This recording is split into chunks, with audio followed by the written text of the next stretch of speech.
Hi, everyone. Welcome to this special presentation by one of our valued sponsors, Allied Legal. My name is Atula Bogada. I'm the lead organizer of Melbourne Silicon Beach and CEO of Silicon Beach Group. We have put this event across the Silicon Beach network around the country. So Melbourne, Sydney, Brisbane, Adelaide, Darwin, Launceston, Ballarat, and Geelong. So we've got all the Silicon Beaches covered, excepting Perth. The borders are closed there, so they're not accepting any events. But thanks to all of you who have come to the event. I know Michael is from Adelaide. Others, if you can type in chat where you are from. If you're not from Melbourne, we especially like to welcome you because the Premier of New South Wales, Gladys Berejiklian, said do not have any negotiations with citizens of Melbourne. So we welcome anyone from Sydney who had disregarded that advice. So welcome to this event. This is second in a series of events by Allied Legal. We are going to have more events. There's another event that will go up in Meetup and Eventbrite later today. That's happening next Wednesday at the same time on sales and business development. Inda, who's in the call, will be running that. So watch out for that and RSVP. We have got a few of you from Eventbrite. I'll ask you all to join your closest Meetup, Silicon Beach Meetup. I'll put those events links in chat shortly. We are open for sponsorships. I'll put the links to how to contact me, my LinkedIn. If you search for my name on LinkedIn, you'll find. And feel free to reach out to us. We have special packages for COVID.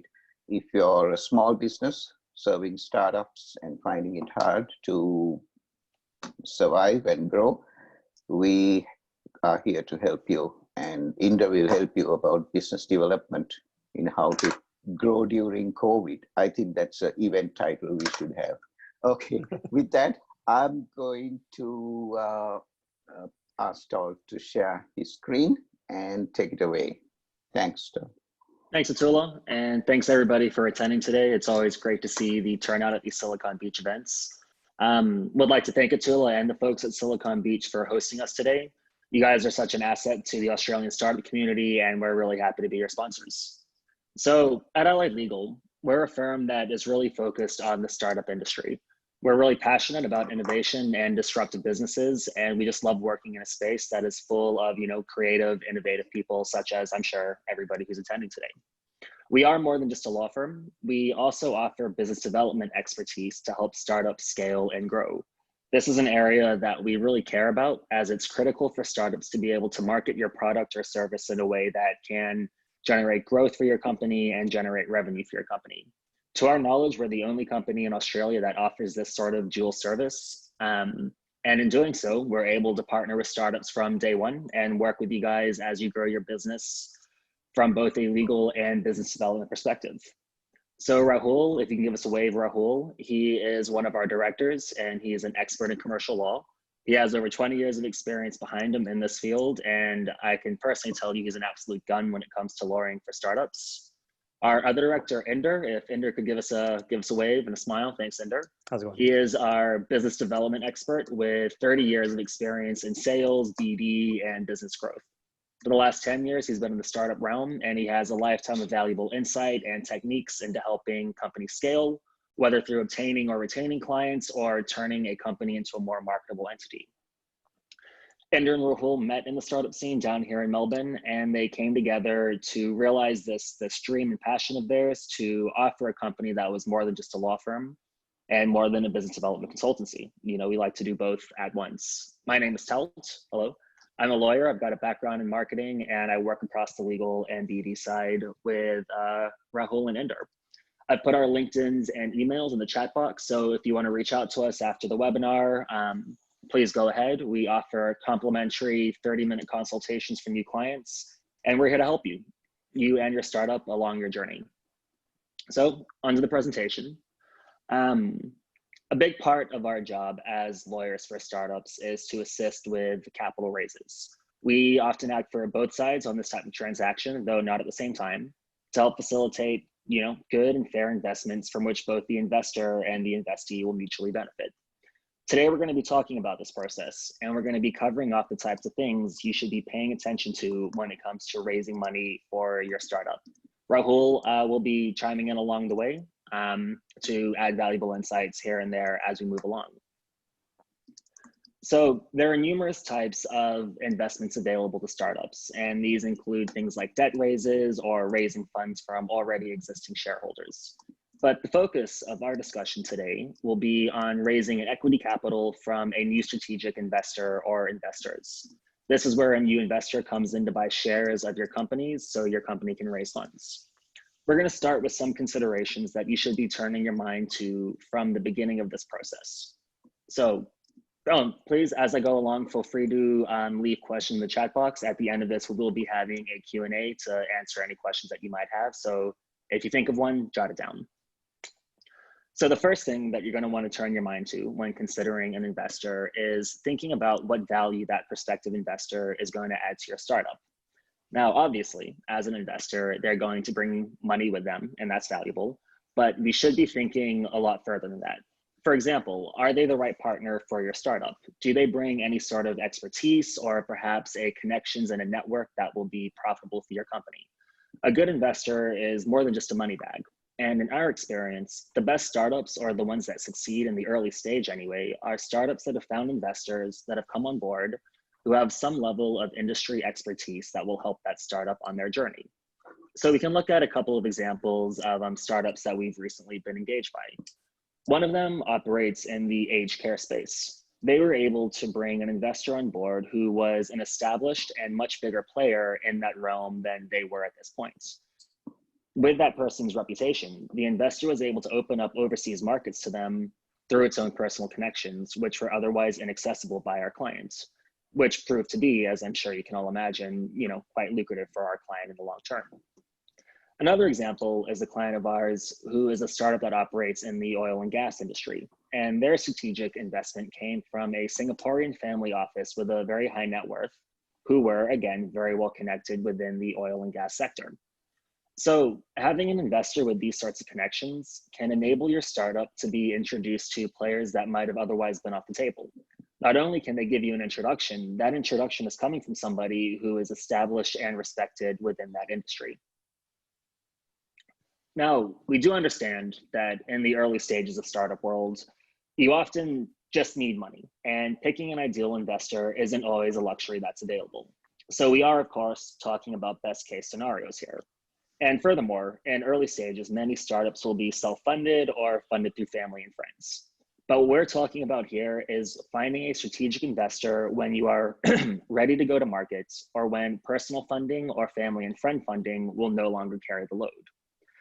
Now, just because you don't quite have the luxury of waiting for your ideal dream investor, that doesn't mean you should settle for the first open purse that comes your way. We have seen startups who are clients of ours that have received investments from investors who are really only in it for the money. We're talking about somebody who isn't all that interested in your product, or they don't have some sort of emotional or intellectual connection with what you are providing. You can see the signs of an investor who is just interested in financial return in the early stages, usually with the legal documentation that they present to you.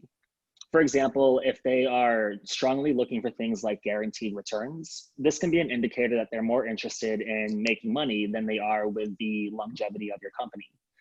And a guaranteed return can be something which is difficult to satisfy. It's not to say that it's impossible or that it's even an immediate red flag, because naturally any investor is looking for a return on their investment. But if it starts to feel like it's only about the money and nothing else, you should really think carefully about how you want to proceed. Now, this can be especially true when an investor is looking for a degree of control over your business, or is trying to offer you advice on how you should run your business, as they often will be. If this person doesn't have any expertise in a field that's relevant to your startup, they may be in a position where they make the wrong call, and that hurts both you and the investor long term. We had a client who was a startup focused on preparing educational devices for children, and here the investor was just not the right match for the company. The deal ended up becoming so complex and so difficult that by the time negotiations actually concluded, the relationship had just soured. So this is why it's really important that your investor is someone that you are comfortable with, and in fact, ideally, someone that you are excited about being married to in a commercial sense. Now, the other issue to turn your mind to, as well as being happy with the person who you brought on as an investor, is how you actually wish to structure your investment. There are a number of ways to structure an investment, and an investor might choose to invest in ordinary shares or often preference shares.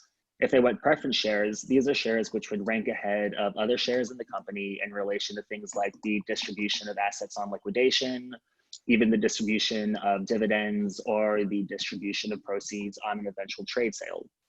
It's not uncommon for a strategic investor who comes in to want to hold preference shares, but also exercise voting rights as an ordinary shareholder.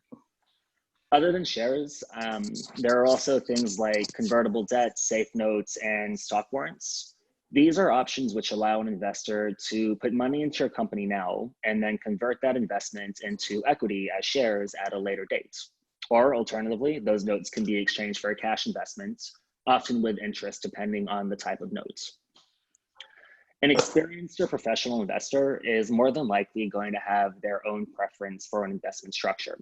And they're going to want to have a structure that is most favorable to them and that allows them to have a clean, medium-term exit strategy. As an early stage startup, you're going to want to be able to balance your need for a financial investment with the requirements that the investor is asking for. Now, this is where it can be really helpful to have a lawyer on your team.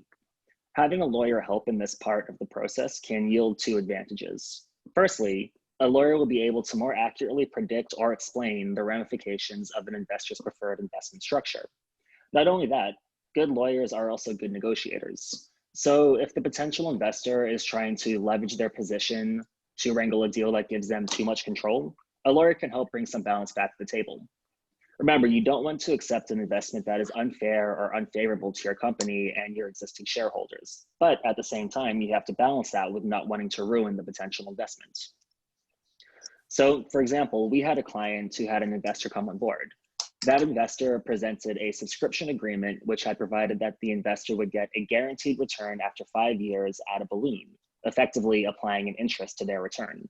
So not only were they wanting to take the benefit of the shares, they were also trying to get interest on that, essentially turning it into a loan. This wasn't entirely fair to our client, and we were able to negotiate that out of the agreement to get them a better deal for them moving forward. So now that you have looked at how to structure your share, you're going to want to have a think about whether you have any legal disclosure requirements. So as a general proposition, in order to issue shares to investors, you need to provide adequate disclosure, which is typically in the form of a prospectus. This is required under the Corporations Act. However, there are some exemptions to this rule. So the main one is if you are selling shares to less than 20 investors and the capital raise will be less than $2 million in 1 year, you will be exempt from these requirements if the investment comes from a personal offer. Now, a personal offer requires some level of pre-existing relationship. There may also be an exemption where the investor is a sophisticated and professional investor. In those cases, you might need to get actual certification from an accountant verifying that the investor is in fact sophisticated and professional. So this is another example where it's really helpful to have a lawyer on board to determine whether you can benefit under these exemptions and to what extent. To protect a startup, we normally include provisions in the subscription agreement from the investor where the investor provides and warrants in that agreement that they are in fact professional. So that way you don't look like a company that is in breach of these requirements. Now, as early stage startups, you will likely be exempt from the Corporations Act disclosure obligations, but that doesn't mean you don't have to disclose anything. It is highly unlikely that an investor will buy into your company wearing a blindfold. Investors will expect a good degree of information about your company prior to investing. And this is where it can be really helpful to put together a pitch deck.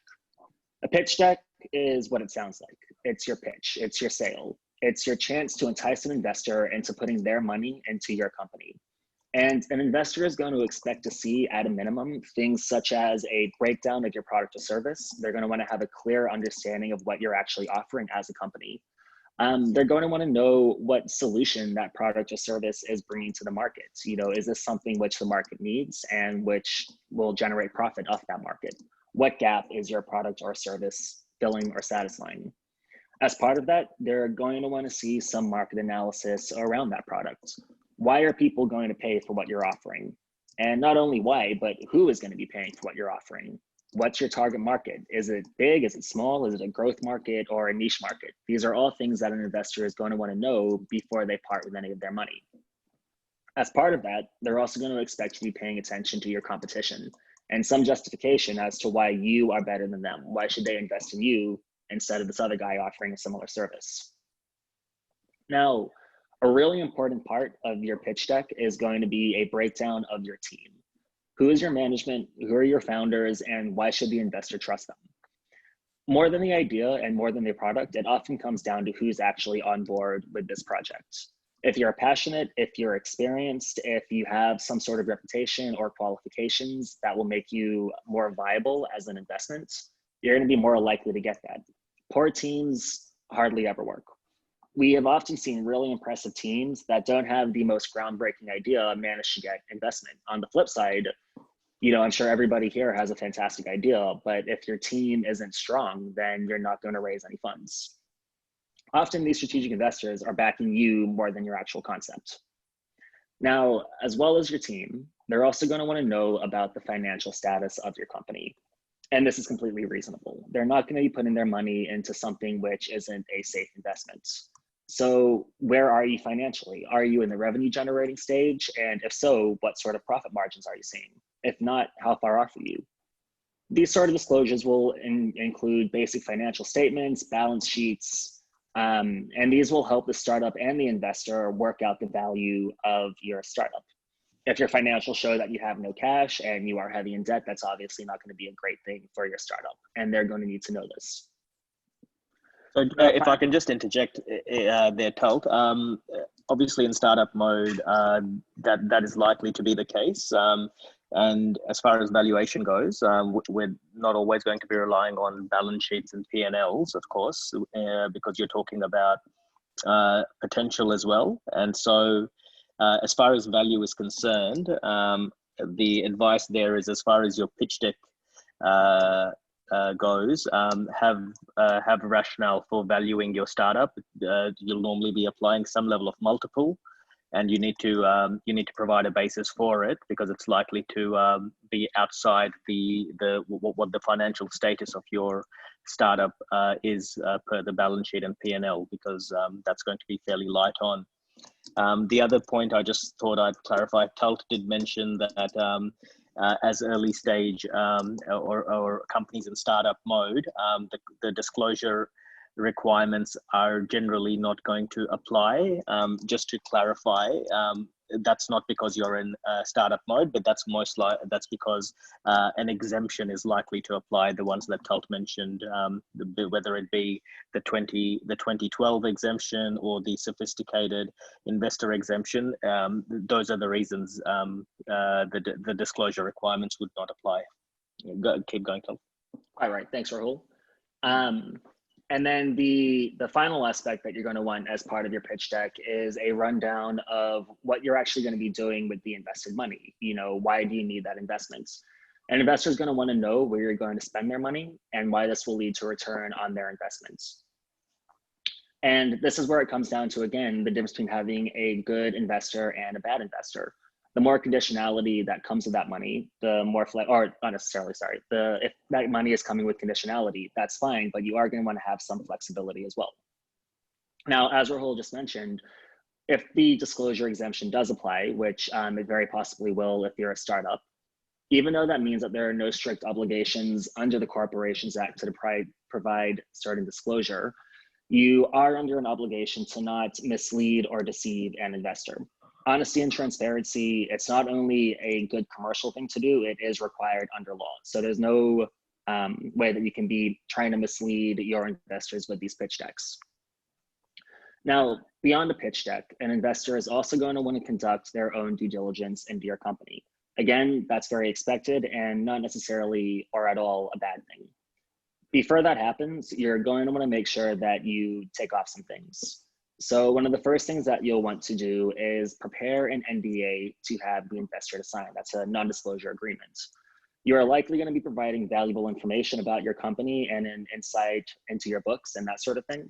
You want to make sure that that information is safe and that the investor, if the investment doesn't go through, isn't going to be, going off with it and sharing it to unrelated parties. Something an investor might want as part of this process, which again is not unreasonable, is an exclusive period to negotiate. Depending on where you are in your startup, you don't really want this to become the investor doesn't really want this to become a process whereby they're competing with other investors. They might want 1 or 2 months of exclusivity in which they get to focus on you or your startup, and they know that you're not talking to others during that time. Now, there's nothing wrong with that, but you don't want it to be an overly prolonged period of time. If the investment isn't going to go through, you don't want to waste more than a couple of months on that process. Now, normally these sort of things can be built into the same sort of negotiations and documents as something like an NDA. Another document that you're going to want to start preparing and negotiating with your investor is a term sheet to the investment, which covers off everything that we've discussed so far, such as the structure, the value of the shares, any conditions that the investor brings with them.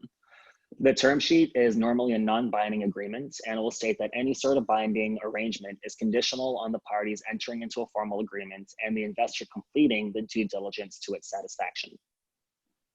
Now, it's also important that you have a shareholders agreement at the outset. That isn't the topic of this discussion, but it is a really important document, and it's crucial to your company, especially when it comes to a capital raise. So now that we've covered off these preparatory steps for the due diligence, let's get into what is actually.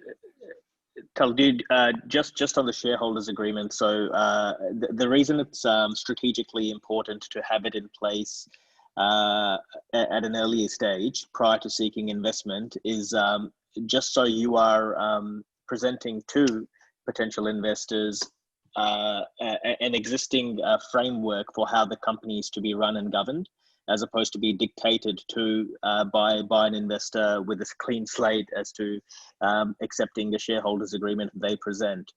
Now, even if you have an existing shareholders agreement, the likelihood is that it will be negotiated and opened up and amended to a degree, but it's to the extent that you have already got a starting point. Of course, you're always in a better place as far as your bargaining power is concerned. Thanks, Rahul. So when we get to the due diligence, good startups and the startups that we like to see are prepared for the due diligence. The best startups and best examples are when you are not being reactive and you are not waiting for the investor to give you a checklist, then you start trying to comply with that checklist.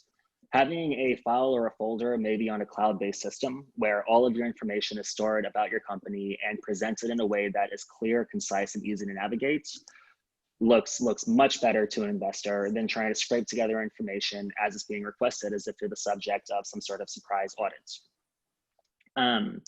Some things that they will want to know as part of this due diligence is, well, first and foremost, the value of your startup. The whole reason the due diligence is done is for investors to substantiate the value that you put forward in your pitch. They want to know that the value you put forward is accurate, and they'll also want to know whether there are any other risks involved that might outweigh this value. They will also want to know, as part of this, that your intellectual property is secure and where it is held. So sometimes we see startups who, for example, maybe are offering some sort of digital platform, such as a website, which has been launched prior to their registering their company. In this situation, where the product is launched prior to registration, then the intellectual property isn't owned by the company. In fact, it can't be because it existed prior to registration. Now, there is a simple solution to this, and that's for the current holders to assign it to the company. But if that isn't done, this might be a big problem for an investor. A startup's biggest asset, especially in early stage, is its intellectual property. If this isn't owned by the company itself, an investor might reasonably have reservations about investing in you. They're going to want to know if your product or service works. It won't be unusual for an investor to want to see a working prototype of your product and actually interact and engage with it. Now, this isn't something to try and avoid. This is a great thing. One of the best ways to get somebody excited about your company is by showing them the customer experience of that product. Depending on what point they're coming in, you might have a product which is more advanced and you're looking for a high level of funding, or you're in the stress testing and technical due diligence. The investor will normally work with the developer or the CTO or whoever your tech guy is to make sure that this stacks up. Now, finally, an investor is going to want to see your business plan. Again, showing an investor your business plan is not something to avoid. It's a twofold opportunity to create excitement in your investor about your company. Not only will your business plan show the investor the direction that you take the company, it's also an opportunity to show off that you're organized, commercial savvy, and prepared for the future. Now, they're also likely going to want to see the agreements that you have in place between, for example, your founders, employees, suppliers, and customers. Well-drafted agreements in place between key parties can mean the difference between a messy startup and a tight one. A lack of agreements or poorly drafted agreements create uncertainty about the rights, obligations, and entitlements of integral members of your company, and nobody wants an uncertain investment. Now, you might not have an agreement with customers at this stage, but if you're able to show any sort of evidence that your product has a degree of validation from the market, that will go a long way. Ideally, you would want to include that you have something in writing, such as a letter of intent or a letter of functionality from, for example, a pilot program that perhaps you've done with a university or an industry expert. This would go a long way to legitimizing the marketability of your platform. So for example, we have a client that has a platform that can analyze data to work out the cost of a certain process in the engineering space, which prior to the software would have taken perhaps several days worth of work to produce. An issue that they're having when taking their software to market is that the software is producing a cost estimate, but the industry players are understandably asking how they can rely on the accuracy of this estimate. The problem is they can't show these industry people who are potential clients the software code to provide this answer, because then they risk the integrity of their IP. So they need a way around this. What they've done is engage the university to verify the software by running case studies as part of the university's research program, and then validating the results against the industry standard. This demonstrates that the software is reliable without jeopardizing the IP. You can also do a similar thing with industry experts to prove the reliability or functionality of your product. Now, it is important, if you're going to go down this path, to make sure you have proper agreements in place with these institutions. These should cover up key points, such as ensuring that they have no rights to your intellectual property and ensuring that you're comfortable with the benefit that this institution receives. So once they've completed their due diligence and your pitch deck, and you get to the stage where you're negotiating the terms of this investment. So there are a couple of issues which will usually be heavily negotiated between the two parties. And the very common one that we see is that an investor is likely going to want to seek to gain some level of control over the startup by, for example, seeking the right to appoint one or more representatives to the company's board. This would give the investor a degree of influence over how the company conducts its business, as well as giving the investor a higher degree of access to the company's information. Now, this ties back to what we discussed earlier about making sure that your investor is the right fit. If your investor is someone that you know you can trust and has your company's best interest in mind, giving them some control is not necessarily a bad thing. In fact, if they know what they're doing or if they're well connected, it would probably be a very beneficial thing to your company. An investor is also likely going to want to protect its investment by having certain rights, such as veto rights over certain company decisions. Now, this might relate to a change in the business direction or acquisitions or disposal of assets or preparing budgets and business plans. Depending on the vision for your company, offering this level of control to an investor might seem off-putting to you. But that being said, as a player in startup world, you need to be comfortable with the fact that no one is going to be handing out money without getting some level of control and literally investments. That's again where it's really important to make sure that you have the right investor. But remember, until everything is finalized, everything is up for negotiation. You shouldn't turn down an investor because they're asking for something that you don't want to give. And similarly, you can expect that an experienced investor isn't going to walk away just because you want to negotiate. If an investor is making demands, it shows that they're interested in your company and they believe that your company is going to generate a return for them. This means that you have something that they want and you can use that to negotiate. In theory, a good negotiation is where both parties get what they want. This doesn't really happen always in reality, but it does set a nice standard of what we should be aiming for in a negotiation, which is a good compromise. An experienced investor won't walk away from this, especially if you're being reasonable, respectful, and realistic throughout the process. In fact, by showing capacity and a willingness to negotiate, you might even show off that you have a degree of commercial acumen and encourage their investments. But the startups who look at investment as somebody taking away from things are the ones who tend to run into problems. It's much better to look at this as an opportunity. Yes, you will inevitably give away some control, but that's not going to always be a bad thing. Ultimately, if you are raising money, it's because you need funding to go to market or because you need funding for development. These are both really important and exciting stages for your startup. And that's why it really matters that you get the right people on board. If you have the right investor, then you'll want them sitting on your team.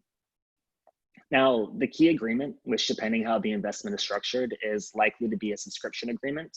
And all of this will be contained within that alongside the shareholders agreement. These are two really important documents, but I think topics for a different day. We're going to leave it at that now because once we get into subscription agreements, that means that the deal is closed and the focus of this presentation is really on the due diligence. So I'd like to pass it over to all of you to ask any questions if you have them, to Rahul to add any more content that you think is appropriate. And thank you everybody for listening. Thanks, Talt. I know Andrew Miles is on from the Melbourne Angels, and Andrew, you've provided a little bit of a insight on valuations. Did you want to expand on that a little bit in terms of how startups are valued and some of the methodologies used, because your insights are likely to be a lot more insightful, I guess, than those provided by a lawyer? Yeah, I suppose from the Melbourne Angels perspective and the other syndications that we do with Brisbane, Perth, Southern and the Kiwi Flying Angels, we tend to use a weighting principle. So we go a part of our due diligence checklist. So we've got 22 entries that we enter into a due diligence document. And what we do is we do a stress test of the investment opportunity, and we apply weightings to that. Then we correlate that information against the portfolio that we've mustered over the past 8 years, where we're carrying at the moment 46 investments. So what we do is we do a comparison between what we've seen in the past and what we're seeing now, and obviously we do regression analysis against what's happening. We're going to speculate what's going to happen in the future, and obviously with COVID-19, that's kind of thrown the spanner in the works. And I suppose the key thing we are seeing, and we are seeing this across all angel groups and high net worth, is a recalibration of valuation. Which I think is a good thing personally, because valuations, whether they're public or private, we're getting a bit ridiculous out in the market. And I suppose Canva is the most laughable valuation that I see out there in the market. So from our perspective, I suppose to come back to it is, it's more of a weighting principle that we apply. There's no shortage of calculations that are out there for valuation, but I think what has been highlighted here in this conversation is a valuation is the starting to communication between buyer and seller. It's about, we believe the valuation is X, you believe it is Y, and we usually meet sometime somewhere in the middle, or we might agree with your valuation as long as you've actually put some thought into it and you've got some calculations to back out what you're saying. What we are seeing, and this is a common thing amongst I suppose in the pre-seed and seed area, is we are seeing companies really not exhausting the valuation discussion, because usually 9 times out of 10 the amount of deal flow that we get, we'll just have one look at the valuation and you won't go any further. We've got a number of deals before us at the moment. I've got 12 on my desk at the moment, and I've kind of pulled them as far as valuation, and then you just go back from there. Right. No, thanks, Andrew. And I guess the only thing we'd add on over and above the objective elements that Andrew just discussed is that we see a lot of the sort of premium that is added as far as value is concerned can sometimes come down to the intangibles, the subjective things like the team and their track record and their passion for the idea and their experience and expertise and those are things that that are always factored in as far as the non-objectives, I guess, are concerned. Yeah, and you hit the nail on the head. It's actually the intangibles that we do more due diligence on than any other factor. Products, processes, devices, and services all pivot. So something today could be completely different from something tomorrow, and that's highly relevant in ICT. So we are always backing the capability of the founders, and they've got to have that burning desire and passion and obsession with what they're doing, because any product, process, device, or service can pivot at any time, but you're really backing the team and the intangibles in the long haul. Yep. Someone's asked, Robert has asked a question on the ability to, the discussions we've had today are great for venture capital and private investors, but what about accelerators? You're right, Robert, that there is to the extent you're talking about applying for investment through an accelerator, which is a structured program, they will have their own expectations as far as the terms on which they will provide the funding, and there's certainly less wriggle room there as far as the negotiation process is concerned. An issue which I thought would be interesting, maybe Inder, for you to touch upon, is that a lot of startups will not have clients and will not be revenue generating. And from a business development perspective, what can they do to be enticing investors to be looking at them as an opportunity, because very often you're at MVP stage, or what can we be doing as far as reaching out to industry or getting some level of validation for their idea? If Inder is still on. Yeah, no, just put it off of mute. Good question. Just as a follow-on, I'll just add a couple of comments on the accelerator part as well, because I actually went through an accelerator, the first part of an accelerator in Sydney some time ago, and I remember the agreement, the shareholders agreement that was kind of put forward. I will tell you that there was a number of startups that actually were starting to go through that decided not to go through it because of the agreement that was in place in some cases and the terms they couldn't agree upon. But in some cases, there was flexibility that existed too, right? It's just a matter of having, the right help, right, to kind of work through that process. But in some cases, the accelerators are open to that. But in some cases, it's like, this is what it is, and this is what you get. And then on the second part of the question, which you followed on, Rahul, was just around the business development piece in terms of what an investor is looking for, but also how do you get some of those clients as well.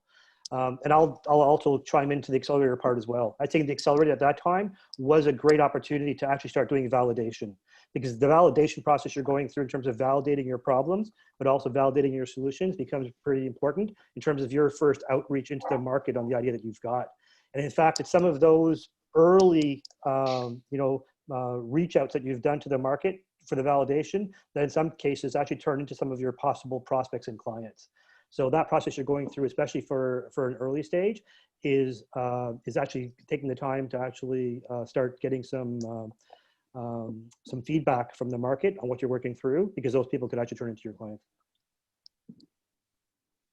Yep. I guess the hardest part of or one of the hardest parts of the gig is when you have startups that have gone way too far down the path in terms of what they've invested, both in terms of their own resources, money, and time, without really validating their idea or their product, because they've thought it's a good idea. They get hunkered down into solving for it, but then they don't receive the market reaction they were hoping for, and it really shouldn't be left to chance at a later stage.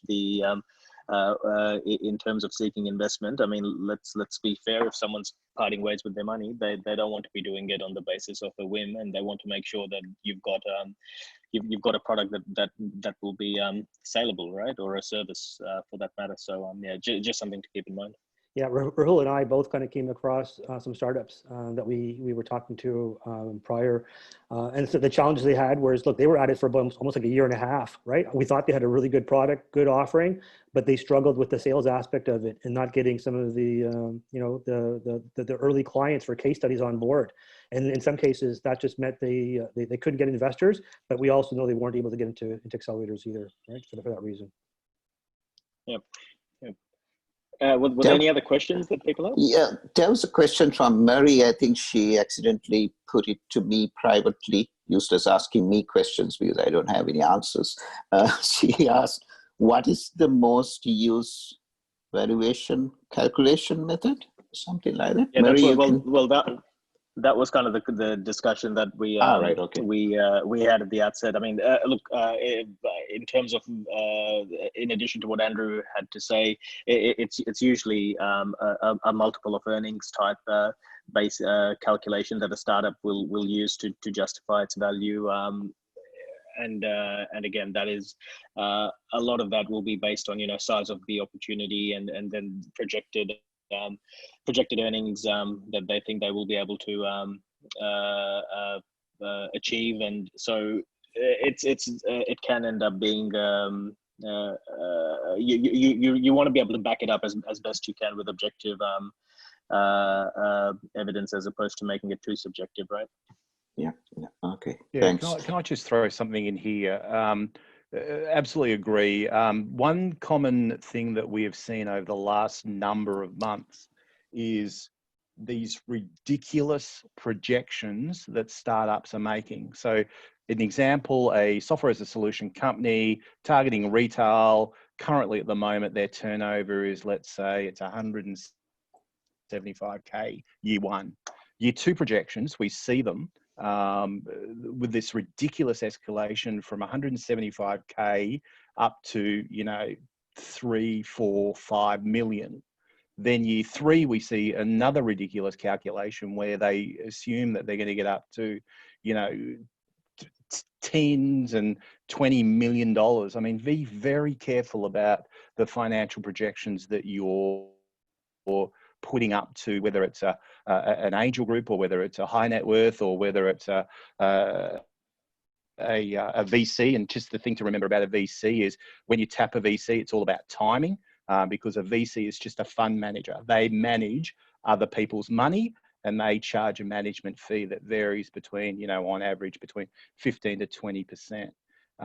So just be very careful about the financial projections that you're putting in, because as I said, the common thing that we're seeing amongst a number of deals, whether it's a screen pitch or a deal pitch, is these ridiculous projections, and they're not factoring in COVID, and there's nothing unique and different and revolutionary that they're doing out in the industry. So it's just kind of a bit of a red flag to companies that are looking at going down the pre-seed seed space.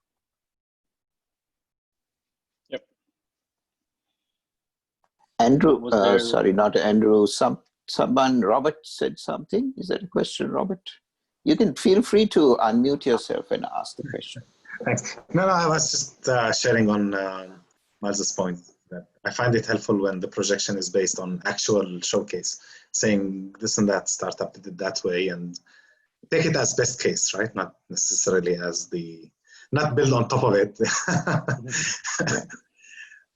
Yeah. So what we do from the Melbourne Angels perspective was we look at where have you come from, what have you spent thus far, and you may have just spent thousands of dollars. Then we look at what are your projections of going forward. We do benchmark you to, and there's a heap of tools out there in the market. We do benchmark you to competitors.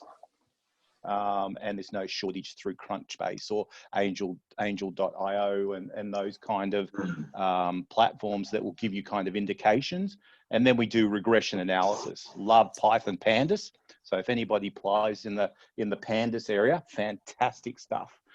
So we do a lot of that regression analysis, and we look at whether you're actually tracking within the railway tracks of your competitors. Okay, That's interesting. I had a question because at the start you said in your presentation, Tal, that you have to, be careful not to accept money from just anyone. It's more about money. Is there a simple way to sort of, before you go to lawyers to assess the investors, is there a simple questionnaire or checklist that you can tick off? Is this person a good person to take money from, or is that too complex? To be honest with you, Atullah, you by the time you get to the lawyers, you've probably already engaged with the prospective investor to a certain degree. But look, it's just relationships, right? So we're not talking about anything more than that. So I just want to mindful that we're making it sound like it's something to be afraid of. I mean, if someone's interested in investing in your business, firstly, that should be taken. Both you should be humble about it, and you should be thrilled about it, right? And but then it's just about making sure that the relationship will work. You can work together to the extent that they are people of the, for example, you've got Andrew from Melbourne Angels, to the extent that their angel groups or VCs or whatever come from those sorts of backgrounds. The likelihood is they're going to be able to open doors for you and connections for you that you don't have, or at least or provide you with expertise that you might not have within the founders group. So it's asking, it's assessing from that perspective. What level of insights am I going to gain here from bringing such people on board? And when we say on board, I mean we're talking about investors. They might not. They're not necessarily going to be wanting to be involved in day-to-day running of your business, but they'll still be open to opening up their own networks and connections, because they obviously, the more the better you do, the more money they make down the track. That's great. Great answer. Thanks, Rahul.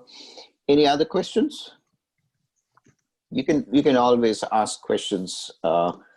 What I'll do is I'll stop the recording there. Thanks to everyone who have been watching so far on the recording, because we are going to place this recording on the event pages across all the meetups as they go into past events. So you can go down to the comments and see the recording, and that's available to all members of meetup, but we can send the recording to all those who RSVP'd as well. So thanks for watching. I'll stop the recording there.